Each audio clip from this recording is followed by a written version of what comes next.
Welcome to the second episode of Talking Diabetes with Pitso Molemani. I'm your host, Pitso. In our previous episode, we had Dr. Patrick Patiotti, a diabetes champion and a global health expert. Dr. Patiotti broke down diabetes.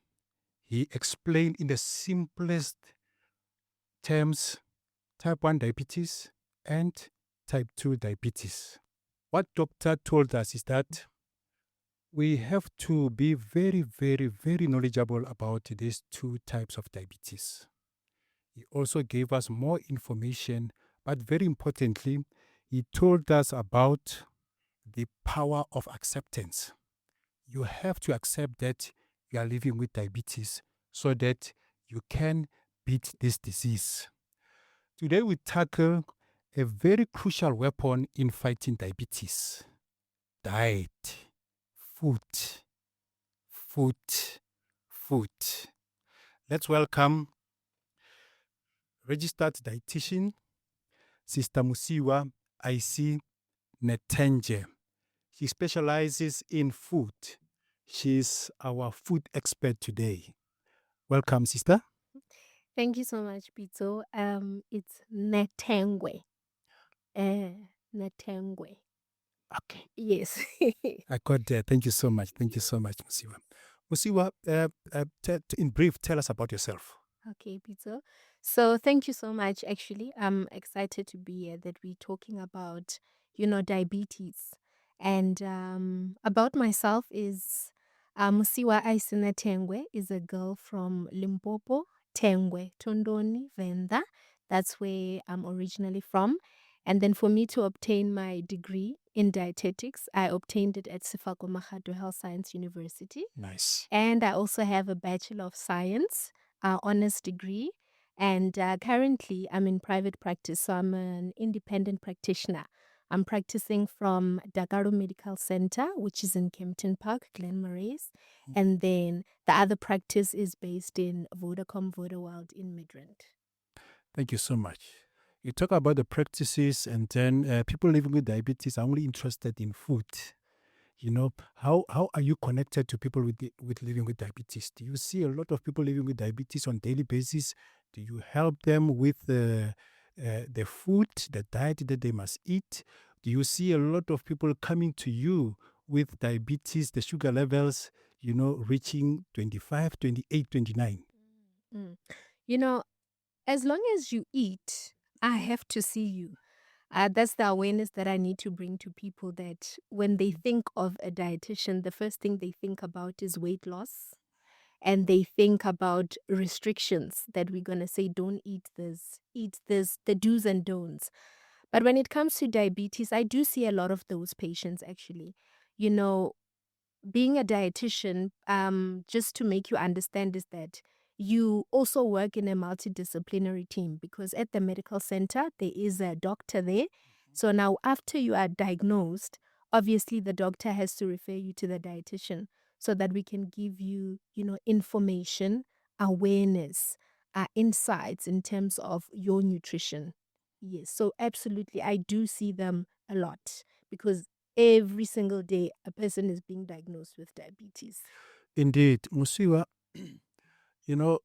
I've lived with diabetes for so many years, 43 years. And then in my journey, even today, I understand this disease, but I still struggle, just like any other person living with diabetes. We struggle with navigating foods that can spike blood sugar. We struggle with that.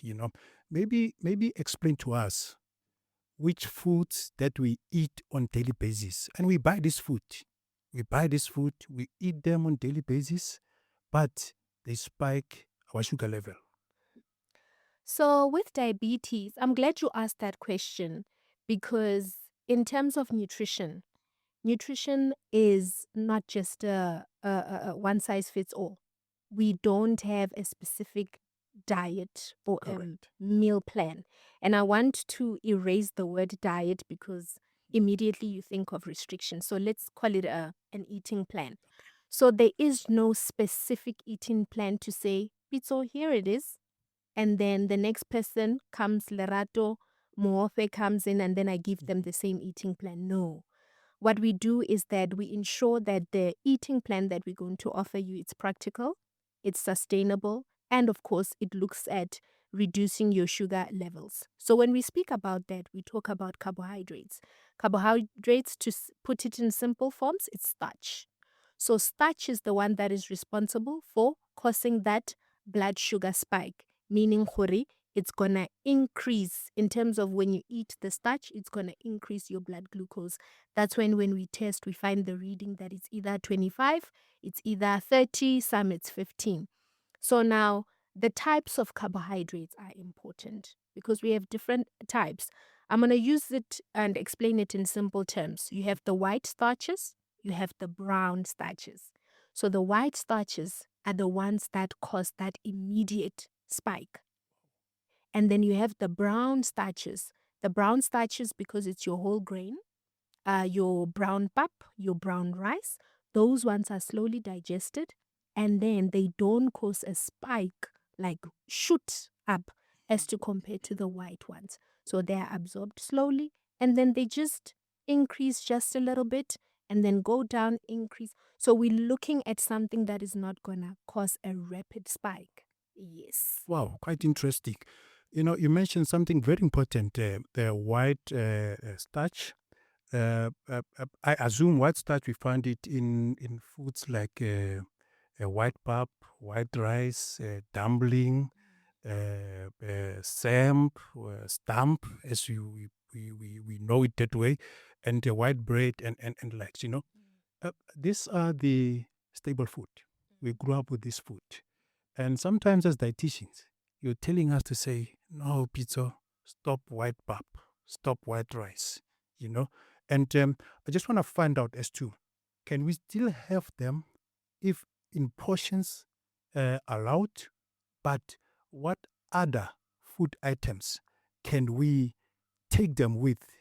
I'm not sure. I mean, I assume that I can take white pap, a small amount of white pap with either spinach or green beans and likes. But you're in a better position to help us so that we don't stop completely eating white pap, because white pap and again, these other ones, the brown starch, might be costly compared to the white starch. Now, I'm glad you asked that question because in private practice, especially when I see my patients, I want to ensure that whatever advice that I'm giving, it's really practical. So here's the thing with diabetes. Diabetes, the thing is you find what works for you. So we sit down with the patient. That's why our first consultation is plus minus 60 to 90 minutes, because we want to educate and we want to ensure that you understand how to practical steps. We don't offer a lot of changes at the same time. No. So let's look at the starch now. So when we look at the starch, now there are certain people where they eat brown starch as recommended, but it spikes the blood glucose. Yes. There are certain people who mix the white pap and the white and the brown pap, excuse me, and then when they mix them together, it treats them well. Wow. But also we take into consideration whether it's going to cause bloating, any abdominal discomfort, whether it's going to cause constipation as well, because there are so many different factors that we have to look at. So when you look at the brown starches, I'm glad that you also mentioned the affordability part of it. When we look at brown pap, for an example, in most cases, the brown pap, what normally happens is that you're going to eat it, and then when you eat it, what you eat it with is also very important.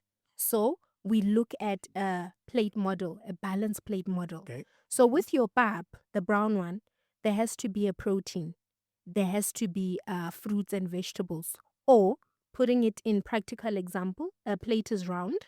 So half of your plate would be your vegetables and your fruit, or it can be only veggies. So it can be your spinach and your carrots. And then the other quarter would be your protein. So protein, I'm talking about meat. So we look at the lean meats, because also we don't want to cause any risk in cardiovascular diseases as well. So we don't want to invite your hypertension or your high cholesterol. And then the other quarter would then be your starch. So that starch, the brown one, the one that we recommend.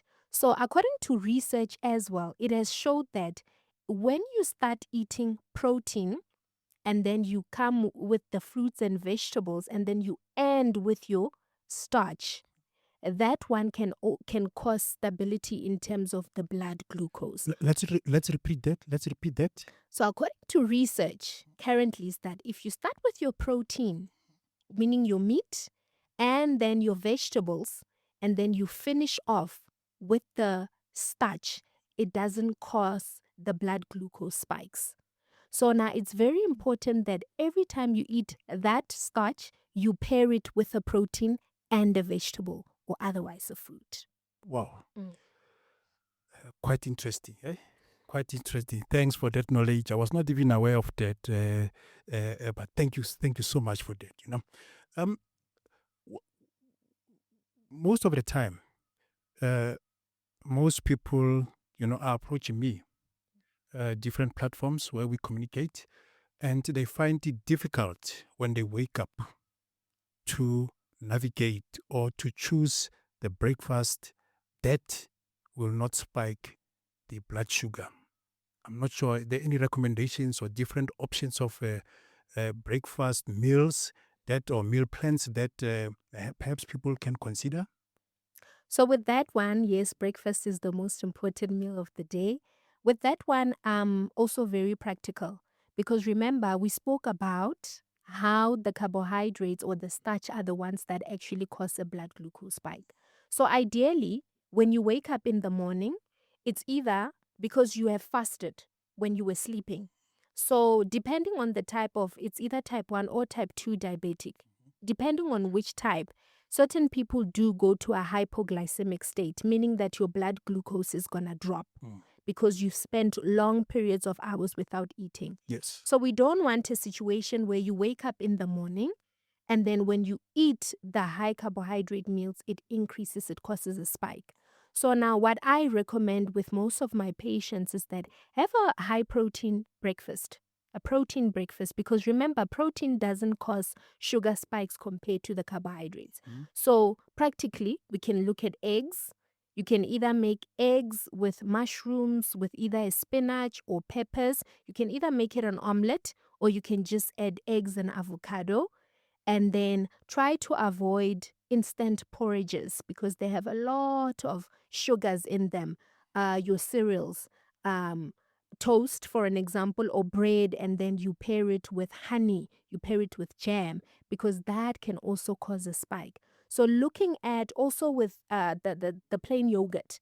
Plain yogurt, it's very good in terms of controlling the blood glucose. You can pair it with any of the fruits that you enjoy. Can have plain yogurt with that, and then after that, you are good to go.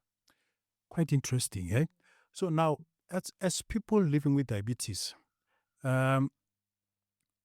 what do we need to look for on food and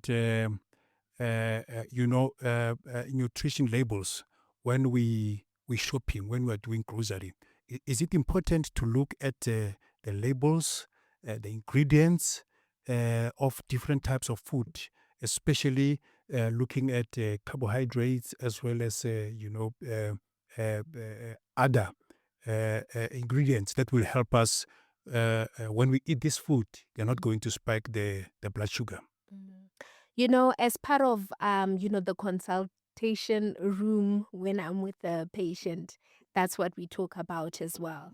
Yes, because that's very important, because what you need to understand is that what am I eating? How much am I eating? So the first one, because when we look at a packaging of a food item, for an example, we're going to look at crackers, right? And bread.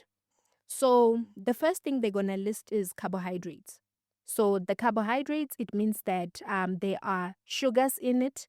There are total sugars in it. So now with the carbohydrates, it's going to tell you that if you take one slice of bread, let's say one slice of bread is like 55 grams.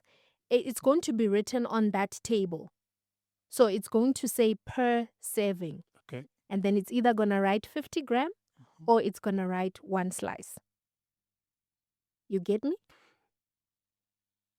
Well, I'll leave it to the viewers to also start being mathematicians and then calculating some of the grams of the food that you're talking about. Okay. So it's a loaf of bread. Yep. Yes. So with the loaf of bread, with that nutrition table, it does say this loaf of True. bread contains Yeah. this much, yes, of carbohydrates, total carbohydrates. But also there's another just next to it that says per serving. So per serving, it's either going to list 1 slice or it's going to list 50 grams because 1 slice is equivalent to 50 grams, something, yes.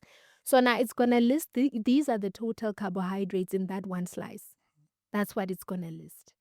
And the thing is, we make it practical in such a way that diabetes, when I mentioned that there's no eating plan or one size fits all, it's because I'm going to sit down with you and I need to understand how many slices of bread do you eat a day? Yeah. Yes. And someone will say 3 and someone will say 2.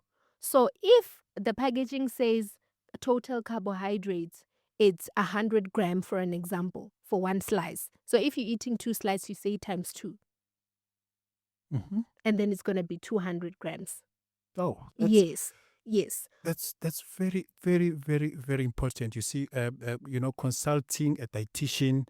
I'm not sure how often should a patient or somebody living with diabetes, needs to consult a dietitian, because you as a person living with diabetes, I eat on daily basis. Yes. And then there are 3 weapons that we are told about. Is take your medication consistently on time, make sure that your body is physically active, and very important, diet, the food that you eat.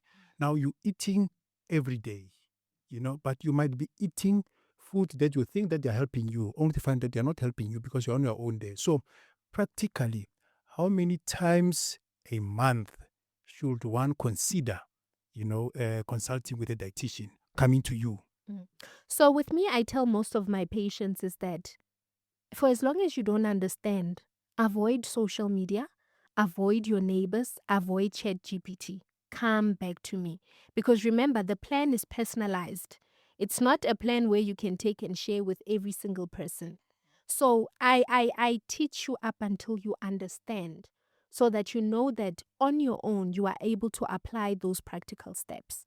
Because if I don't do that, remember, I'm teaching you lessons or guidance so that you are able to live with them, whether you're going to go on holiday, whether you're going to go to a party, so that at least you know that, okay, these are my servings that I need to have.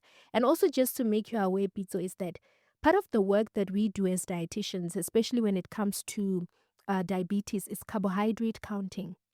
So we calculate according to your body metrics, so your weight, your height, your BMI, how much carbohydrate you should consume in a day. So now when we calculate that, we break it down in terms of your big meals, your lunch, breakfast, as well as supper, and also just your snacks, so that at least you know that there is a balance in terms of regulating your blood glucose. A lot of people are not aware of that there has to be a calculation and a timing of when to have your meals, so that we avoid either hypoglycemia, meaning that your blood sugar levels are going to go down. You start feeling hungry, you shaking, you sweating. And then after that, when you eat a sweet, for an example, and then you cause a spike. So there are a lot of irregularities when you do that. So we want to ensure there's a regular timing in terms of your meals. Indeed. I'm so happy you mentioned or urging people to avoid, taking too much of your time and then relying on social media, so that they can find out as to what works for them. And then at the end of it all, what works for me might not work for another person, That's very, very, very, very interesting. Indeed. I hope that the viewers at home, beloved people living with diabetes, please avoid taking so much information on social media. That is what we call false marketing. False marketing. It's not helping us at all. It is killing us. It is not helping us at all, because whatever that is posted on social media has worked for that only person. Now, for you to understand your body, consult with the dietitians like the Sis Musiwa so that they can help you to understand that. Sis Musiwa, let's dive into, you mentioned the thing that, you mentioned something saying that you even help patients or people on how many times to eat per day. In my first diagnosis of diabetes, I was told that I need to eat 6 times a day. Breakfast, in between breakfast and lunch, what they call snack, and then after, between lunch and in the afternoon, another snack. Between that snack in the afternoon and dinner, you know what I'm saying? And then even after that, before I go to bed, So what generally, I know that you consulting people individually and then also trying to, but generally, what's the best period, or how many times should people eat per day? Okay. No, that's a good question. And I mean, to be practical, because people have different jobs, they come from different backgrounds as well. What we look at, especially, is that the most practical thing is to don't starve yourself. Do not starve yourself. So we encourage small, frequent meals, right? So, small, frequent meals, we're going to go back to the portioning. So, the portioning where there is a balance of starch, the high fiber one, the brown one, Yeah. and then there's a protein, which are your lean meats. So lean meats, recommending white meat the most, because white meat is not so harsh on the heart like the red meat. Because remember, with diabetes, you have to take care of your heart health as well.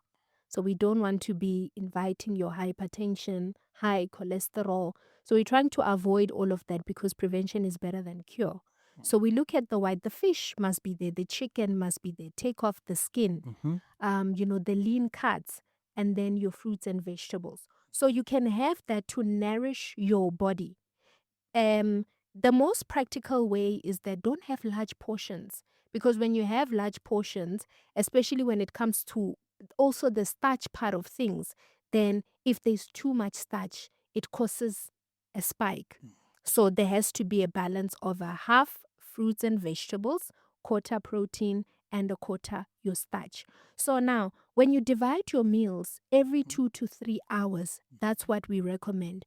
So eating small, frequent meals, basically, we want you to be able to regulate your blood sugar levels, because when you starve yourself, your blood glucose drops, hypoglycemia, and then you start having those side effects of shaking. And we don't want a situation where you get into a diabetic coma. And that is very common, especially with type 1 diabetes. And then when you eat something that is not nourishing, for an example, a sweet, and you are starved, you cause a spike again. And then after that, you come crashing again. So if you eat small, frequent meals, I think that's why the dietitian recommended that you eat 6 to 8 times, because they were aiming for not your body being on starvation mode, so that there mustn't be spikes and crashes, spike and crashes, because that can have negative effects in the long run. Indeed, you mentioned something very important there, of which we grew up knowing, and then I think a lot of people living with diabetes have been told about this. Chicken, skin it. Take off the skin. What's wrong with the skin? So the skin is the one that actually puts a risk for you to get cholesterol, high cholesterol, because it's very high in fats. It's very high in fats. So it's not just the chicken.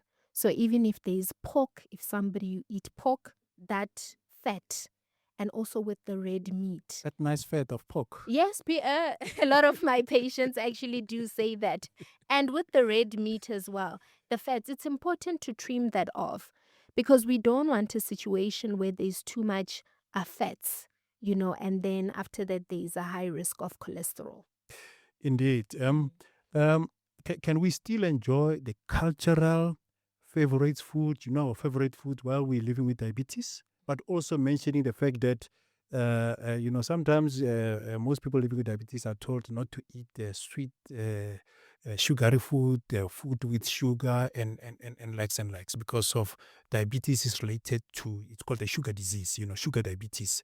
But can people eat the cultural, favorite food?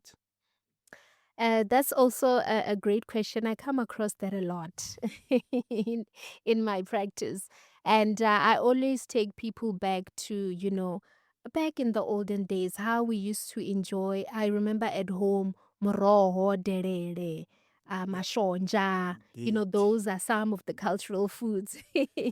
So with cultural foods, yes, you can still enjoy them. We just teach you in terms of the cooking methods. Because remember, when we have different cultures, other people fry a lot. So we teach you in terms of the practicalities to prevent opportunistic diseases or comorbidities. So we look at cooking methods, and then we also look at the portioning as well. Because to be quite honest, when you have a large portion of vegetables, the better. If I have half of my plate, as I demonstrated in the beginning, of moroho, and then after that, I have mashonja on the quarter, because mashonja is part of protein. And then the other quarter, I have my brown mabele pap. That is a healthy, balanced food plate. So you can still have that. Just we teach you in terms of, okay, which are some of the food items, and then be practical in terms of portioning, in terms of cooking methods, and of course, in terms of adding variety in your plate. When we engage on lifestyle changes, of which is something that I specialize in, helping people to eat healthy, most people complain that, oh, oh, healthy eating is so expensive. Are you coming across such complaints? I am. I am absolutely. And to be quite honest, I myself embarked on that journey in terms of, let me try to be practical and put myself in my patient's shoes. Imagine, I'm not going to mention brands, but let's say practicality, Yes. coconut milk, almond milk, Yes. and you look at the price and compare to your normal milk, and you see that the price is like times two. Absolutely. And, this is when I actually sit down with most of my patients, and then I'm like, the most successful eating plan is the one that you can afford, the one that is accessible, and the one that is sustainable. So we look at practically some of the food items that are not affordable to them, and we see how we can replace that with much more healthier alternatives, but not on the pricey side. And I also look at the practicality in terms of how often are you going to buy it? Because I mean, if you are going to buy something every week or every 2 weeks, and then some with fruits and vegetables, they tend to rot. For an example, we look at how you can preserve them. Did you know that you can actually you can chop your vegetables and then you keep them in the freezer for up to 6 months? Wow. Mm. You can do that. So these are some of the things that some of my patients are not aware of. So I do not entirely diminish the fact that eating healthy is expensive, but we can find other alternative routes in order to make it affordable for you. And it's going to involve eliminating some food items that you cannot afford and replacing them with much more affordable alternatives. So let's go back to that guidance. So you cut them, and then you put them in the freezer. The They freeze. vegetables. Yes. Yes. So okay, let's say for an example, it's pumpkin. Yeah. So with your pumpkin, it's either you're gonna buy the already chopped one, or you're going to chop it in the house, Yeah. depending on what you prefer. So you just keep it in the freezer for practically you put it in the freezer, and then it's gonna freeze. It's gonna lock for, let's say, 2 months now. When you cook it, you don't defrost in terms of putting it in the water. No. With that water, you put it in your stove. Wow. I want people to remember that the moment you cook at a certain temperature, especially your vegetables, whatever concerns that you might have that they are dirty or not, it's going to kill that bacteria, but don't overcook your veggies because now you kill the nutrients. So with spinach, that's another one. Spinach or moroho, what you do is you half cook it. So you boil it, basically. So you're going to add it in the plate, and then you're going to add a bit of water, allow it to boil for about 2 minutes, allow it to cool down, and then you put it in a container, the ones obviously that are suitable for the freezer, some of these plastic bags as well. And then with the water, you don't discard the water, the one that you boiled in, because remember, we're preserving those nutrients. Yeah. Then you put it in the freezer. Whenever you would like to cook, you just take it back into the pot, but don't overcook it. Not more than 15 minutes. No, don't overcook it. Wow. Yes. Thanks for that. I was not even aware of that. Thanks for that. And one of the concerns from women is, during pregnancy, while living with diabetes, they struggle to keep or to maintain healthy eating. And they have cravings, acha cravings, magwenya cravings, fat cakes cravings, and other cravings which are not healthy. How do you advise them with regard to healthy eating? Okay. So with pregnant women, hormones are just, getting the best out of them. And I'm very gentle when it comes to my approach, because remember, you have to be empathetic. You're talking to a human being. I don't treat my patients as though they are just some robot. So with pregnant women, they're at a very fragile state. So what we do, we also apply practical ways. One of my patients actually, I remember this one. I got permission to talk about it. So the craving of, they have a sweet tooth. She was pregnant. The sweet tooth is heightened.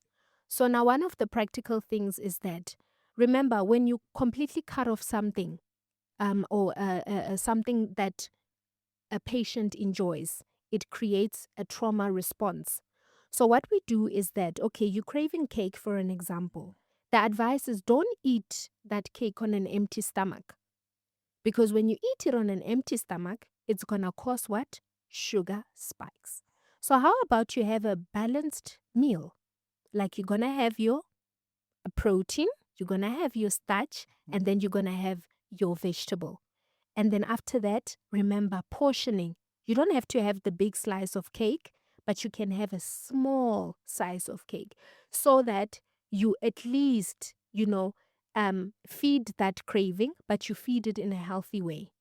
Because the moment you deprive somebody of something, the moment they get their hands on that cake, they're gonna binge eat. That's what we call it. Because remember, you're trying to compensate, because psychologically, it has affected you. You're trying to compensate for all those times that it was completely cut off. So some of the practical ways, I'm like, okay, fine, cake, we don't have to buy it and keep it in the house, because some of the cravings come from the fact that I can see it. So I want to have it. Correct. Yes. So instead of buying the big cake, just go for the slice. Go either with anyone, your friend, your partner, buy that slice that you're craving, and then share it with them and have only that piece. And then the rest, you can give it to the friend or the kids, so that it's not in front of you, because sometimes what you see, you want to immediately have the whole cake. Craving is a challenge for any person living with diabetes. I mean, I woke up this morning with a sweet tooth, and I had an option. But what I did is that, I had the pawpaw at home, Okay. and then I cut it and then had it with plain yogurt, and it was gone, So, but there might be someone who don't have such, and still having a sweet tooth. What other options are there? And then sometimes I'll take a strawberry or blueberries and likes, but somebody who can't, maybe perhaps don't have them at home. In terms of the sweet cravings, yes. yes. So one of the things that I've also noticed is that sometimes the sweet craving can come from the fact that you are hungry and you didn't eat enough nutrients. Okay. Okay. So I want to bring an awareness in terms of fed diets, because I do get patients, remember, with diabetes. Sometimes it doesn't come as diabetes only. It comes with obesity. Okay.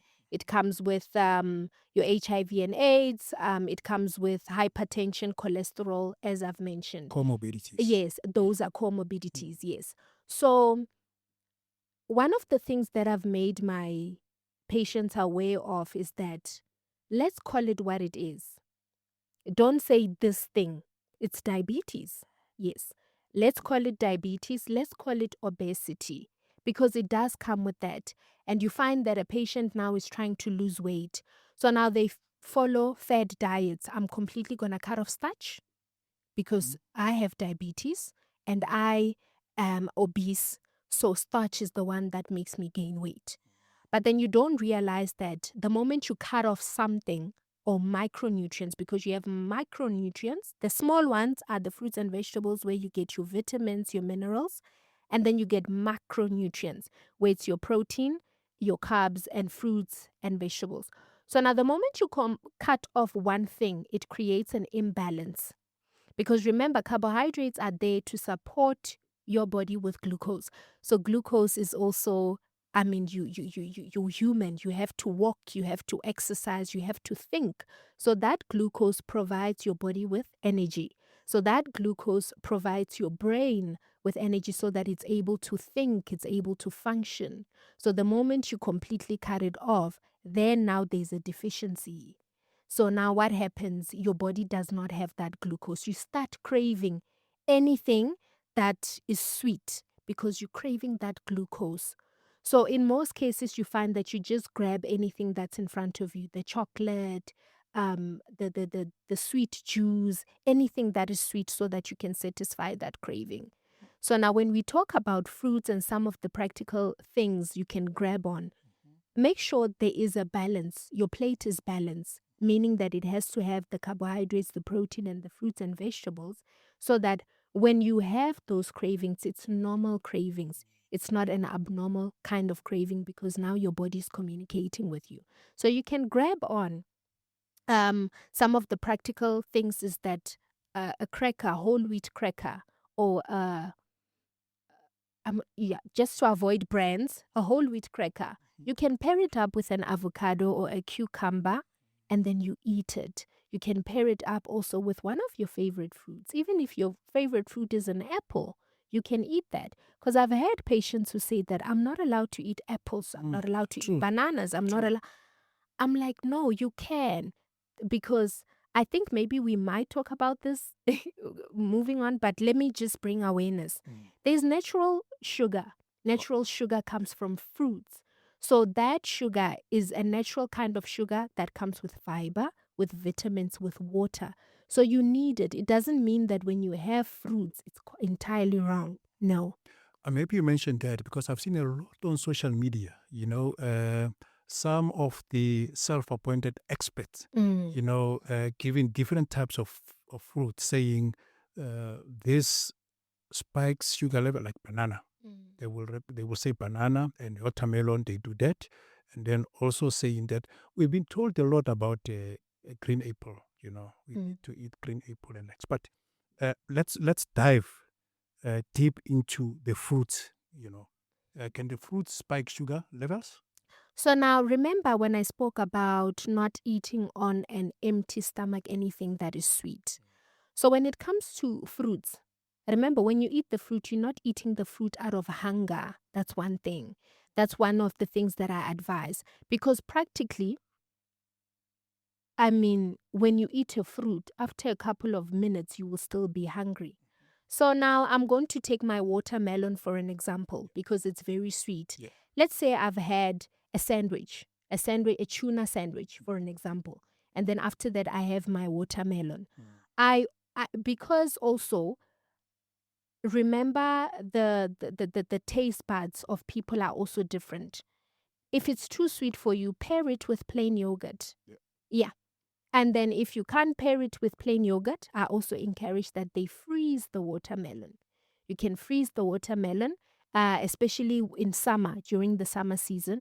And then after that, you eat the watermelon, but don't do it on an empty stomach because it's going to cause spikes. And with that being said, the moment you have the fruit, remember, you're going to go to the bathroom to pass out urine. I mean, the watermelon will get into your system, and then the vitamins and the minerals will be absorbed, and then the rest will be passed out as urine. So it's very important to not eat it, replacing it a solid meal. It's a snack. Okay. Don't replace sweet fruits or fruits as a solid meal. Wow. Yeah. Quite interesting. Quite interesting. What about the dried fruits? I mean, I've seen a lot of people, using them as a snack, snacking with them. So with dried fruits, when I did my research as well, I found that with dried fruits, there's a lot of artificial things that are added on them. True. So now with the dried fruits, we don't recommend that you eat them as often, because when you have the dried fruit, actually essentially you're having some of the added artificial sugars that are added on that dried fruit. So it's better to have the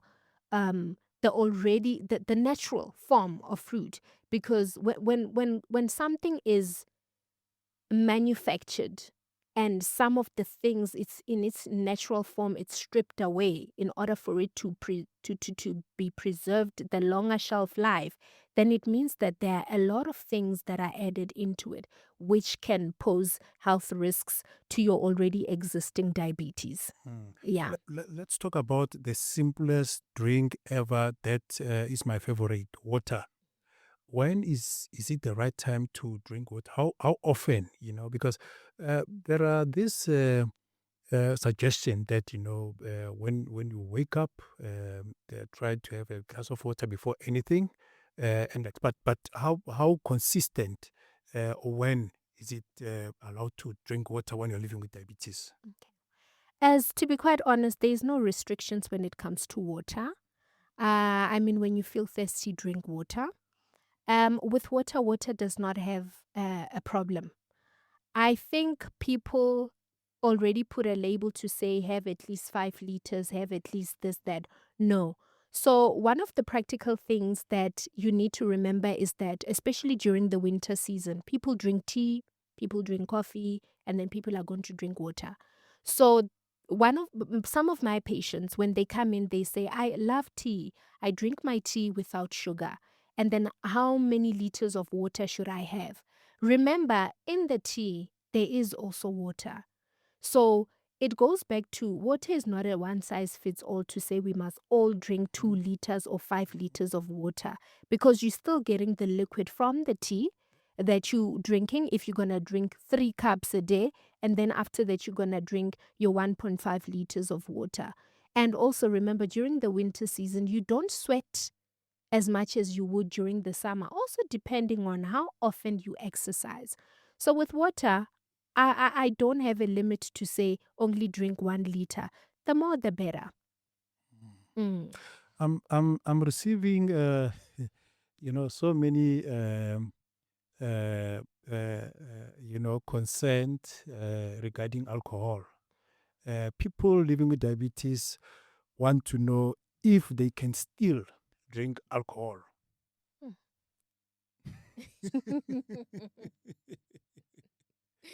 It's a challenging one. I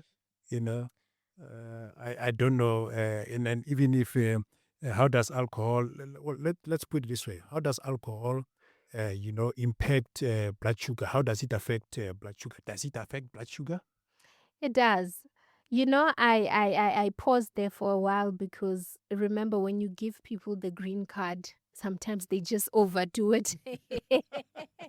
I actually come from a family where my grandmother was diabetic, but she passed on. And, because back then there wasn't as much awareness and information as to compared now, and I hadn't had graduated as a dietitian. With every single thing, there are limitations, and the thing is, how much is very important. So let me talk about how alcohol affects, your blood sugar levels. So what normally happens in the body is that one of the things that I've noticed is that actually when patients come in to say I drink alcohol, they don't eat. Some of them are drinking alcohol because they are stressed or they are drinking alcohol excessively. And in that scenario, it does affect the blood sugar because there's something called alcohol induced hypoglycemia. So alcohol does tend to cause a drop or a dip in your blood glucose. Wow. It contains empty calories. So now what normally happens is that when you don't eat for those 1 or 2 days, and not eating, I don't only mean completely on an empty stomach. There's something called meeting your daily requirements. That's what us dietitians do. So you as Pitso, we calculate and we know these are your daily requirements that you need to reach. So the moment you don't reach that, already you're depriving your body out of the nutrients that we've calculated, basically. So now for somebody who drinks alcohol and they decide it's a Friday today, I only had my lunch, so I'm fine. I'm going to drink 5 or 6 glasses or not 12. And then the next morning you wake up, you do the same because of babalas. You're trying to treat that. Yeah. What normally happens in the body is that the liver stores glucose, right? So that on those 1 or 2 days where you don't have enough glucose in the body, it can release that glucose to supply your body with it. It's called the second line of defense. So for somebody who drinks alcohol, what normally happens is that because the alcohol is metabolized in the liver, it kills that second line of defense, and then now you are at a hypoglycemic state and you are at an increased risk of a diabetic coma. So now 2 things can happen. You can either collapse, somebody can be there to understand what's going on and save your life, or you can either collapse and die. So now when you have an alcoholic problem, it's important that you get that treated. We have to find the underlying cause. So now that's why as dietitians, actually healthcare workers, we believe we don't treat diabetes as a dietitian only. It involves a multidisciplinary team. True. So I can refer you to a psychologist so that they can find what is the underlying cause of you drinking alcohol excessively. So that at least we deal with that, because one of the things that I've noticed in my practice is that I see a lot of people who are newly diagnosed, but they are depressed. And when somebody is depressed, it's not practical for you to give them a meal plan to follow. Because remember, depression means you can't give, you can't do anything. Imagine you just find out you are newly diagnosed diabetic, you are newly diagnosed hypertension, and there's just too much noise around it. Where do you start? So it's very practical for us to also assess the situation that, okay, let me read my patient's set condition now. Are they depressed? If they're depressed, me having this conversation about changing your meal plan is not going to be practical, because, there is that underlying psychological issue or issues that are happening at home.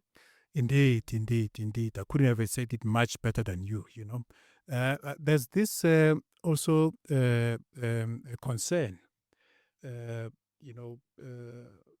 I'll say the mature age group, the middle age group, but towards the elderly, between 35 and 55. Yes. You'll find that they are saying that, they get diagnosed with diabetes today, and then immediately they're told to cut sugar, and then say that they struggle because they've been living with sugar, on daily basis, coffee, tea, whatever, on daily basis. And then it's difficult for them to cut sugar instantly like that.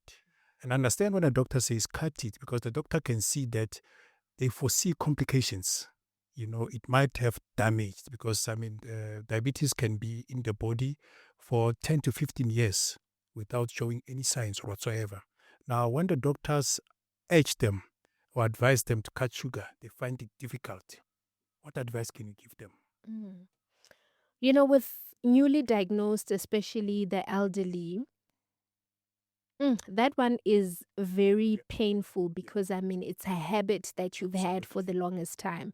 So I remember when I was doing my community service, because it's a rural setting.